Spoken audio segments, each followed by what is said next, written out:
Right?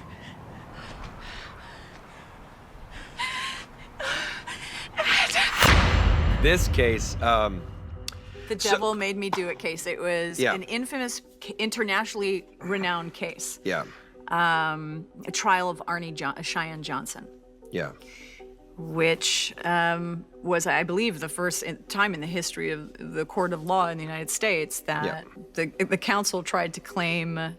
That demonic possession was used as an alibi, as a reason for committing what ultimately became manslaughter. I really wanted Conjuring 3 to be something a bit different, you know, like get us out of the house so it's not just, you know, a traditional haunted house story and how Lorraine and Ed comes to this house, save this family, exorcise whatever evil is in this house, and that's the end of the movie. I feel like there's more we can explore, and the Warrens have, have had, many stories where they've helped police investigate different cases and help find missing people and stuff like that. So I felt like this would be a natural direction to go into that is something a bit different. And so when I pitched that to Patrick and Vera, they just loved it. They loved the idea of just doing something a bit different as well. Yeah, I think Conjuring 1 and Conjuring 2 were very insular movies. They were strategically haunted house movies, and we were kept within the confines of these houses.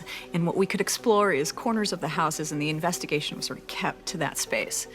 And we bust out in Conjuring 3 and step outside the walls of the Glatzel's house. This is the story of Arnie Johnson, and he was a 19-year-old kid in the early 80s who became possessed by a demon. He murdered his landlord, went to trial, and in that trial, it was the first time in US history that somebody claimed demonic possession as a defense.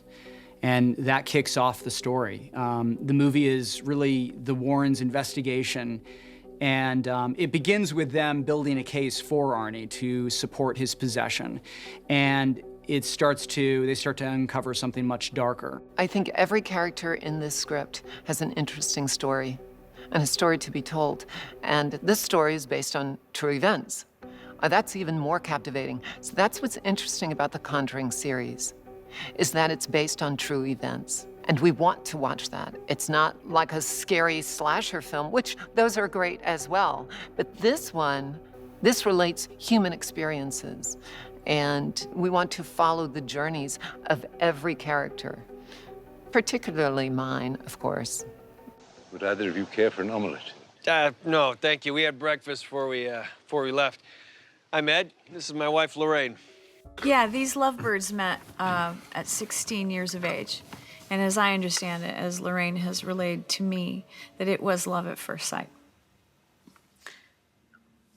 Can't even look at me. Very much like it was like at first sight with us, wasn't it?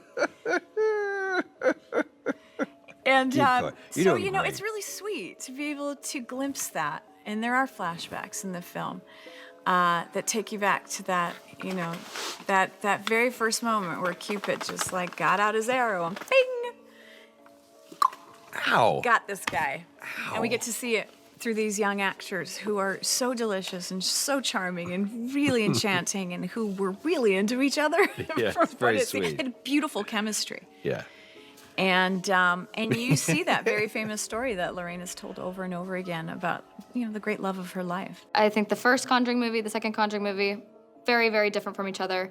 This one, it's a very investigative, almost like detective kind of movie too. It's not just, it is a horror film, but adding in the court drama essence to it, how this is kind of based off of a police report, totally changes the tone. That alone makes it very suspenseful too, and I think that this might target a lot of people who do kind of like that kind of drama, as well as the people who are, of course, big horror fans. The name of the film is The Conjuring, The Devil Made Me Do It, and that is based on the trial of Arnie Johnson and his defense of demonic possession, and that is really what kicks off the story. This is set in 1981, and it is really just the very beginning of the Satanic Panic. And, for people who don't remember it or haven't lived through it, that was a period of time in the US of a lot of paranoia and, satanic frenzy. And there was, Satanism was on the rise, but also this sense of fear and paranoia in this country, that it was, reaching children through Ozzy Osbourne and rock music. And, so a lot of it was totally unfounded, but then you also had events like this that were very extraordinary. And there was other similar, satanic deaths and murders, which, are, tied into this film. And, that there was a lot of them if you actually, look it up in the, throughout the 80s. Yeah, when you play something that did actually happen, I'm sure there is a fundamental, bedrock of reality, which you have to build the story on. So it helps not to doubt the intentions of the characters and the motivations, because they're real people. It also makes it a bit more risky that you have to respect that, the real people were involved in this story and there was severely tragic circumstances around it, and that we'll never truly know what exactly happened. And yet, when we play it and we extract these elements from the story, we have to act as if we do have certainty. Help me. Bruno, stop. Bruno. Help me. Arnie, help me, please. When I was working with Michael Chaves on La Llorona, I really, I saw a filmmaker that really gets these kind of films. He gets how important it is to tell stories with characters that we care about, and how important the set pieces are as well. They all kind of go hand in hand. If you care about your characters, then your scares are gonna be more scary, because you start feeling that these people that you love are gonna be in jeopardy, and you want to see them get out of whatever sticky situations they're in. And Michael really gets that, and he has got a great eye for that, and has a sense of what needs to be done and how to do it. That I felt confident to hand the baton, if you will, over to him. I was wary of Chaves. I'm like, how is anyone? James as a band leader is just like one of the most exuberant, ebullient, joyful people, supercharged with passion, and that's what I expect now with The Conjuring. And so when Chaves stepped up to the plate, and his energy is beautiful. Yeah. He's a real cheerleader. He can get the crew going, us going, in 2 seconds flat. With his command, his leadership. He has this silly joyfulness that he revs us up with. Chaves is wonderful, and he knows exactly what he wants, and he will make sure he gets that shot. Let me paint a picture. When you walk on the set, he's got a happy face, he's smiling, and he's always happy to see you. Well, let me tell you, the energy of the set comes from the top, and it's directed by the director. And with him having that incredible creative attitude and happy feeling of, wow, we're making a movie, let's do this. That energy, it's effusive. It just rubs off on everyone. And it certainly does on me. So anything he asks me to do, yes. So Chaves is great. I love being on set with him. Michael Chaves is a very nice and sweet director that gets acting, and he gets actors, and we even have a secret handshake. I can't tell you because it's a secret, but we do have a secret handshake. It's pretty cool. I know even when James came very early on, he knew he was so happy, because not only does Chaves have the skill set, but really, as you hear us talk, it's so much about your attitude and his ideas and his passion for this project, for this the excitement, this sort of unabashed excitement of I'm in the Conjuring universe. It's great. Ready, and 3, 2, 1, go! I was hoping it would. I love doing it. I love working with this dude. I love, and it's even a greater family.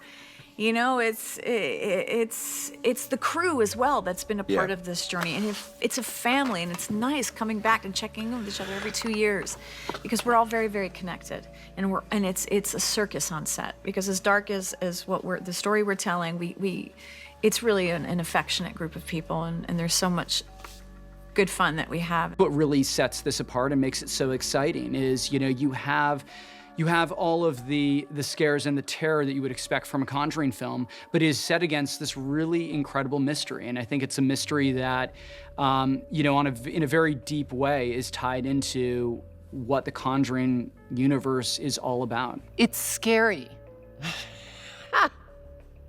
It's scary, and it's haunting. It will stick with you. I think that, I really feel like audiences will love this film in particular because of the investigative part about it, how it is kind of like it's a bit of a crime story almost, and I also think that they'll love following this young couple. There hasn't been a young couple yet. It's mostly just been families.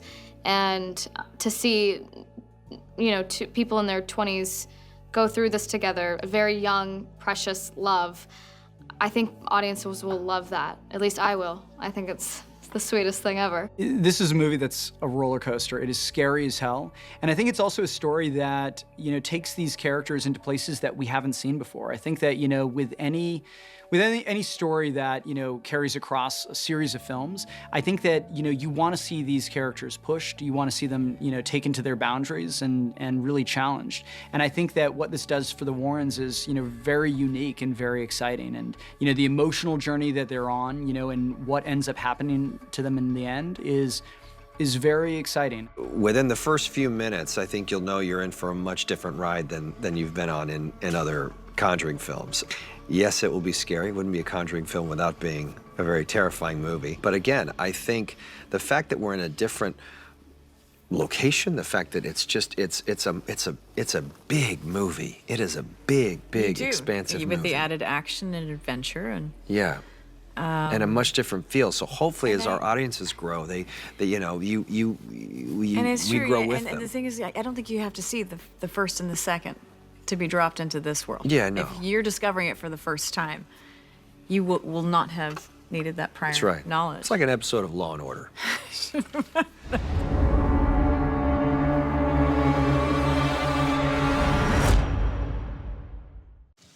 Hey, where did she get her totem from? I just saw something about that. It was in an interview from her parents. It was in a box. Give me the keys. Stay here. Call the police. What do you want me to tell them? Anything. Just tell them to get there. Stay here. Call the police. What do you want me to tell them? Anything. Just get them there. Cut. Great. Reset. Cut.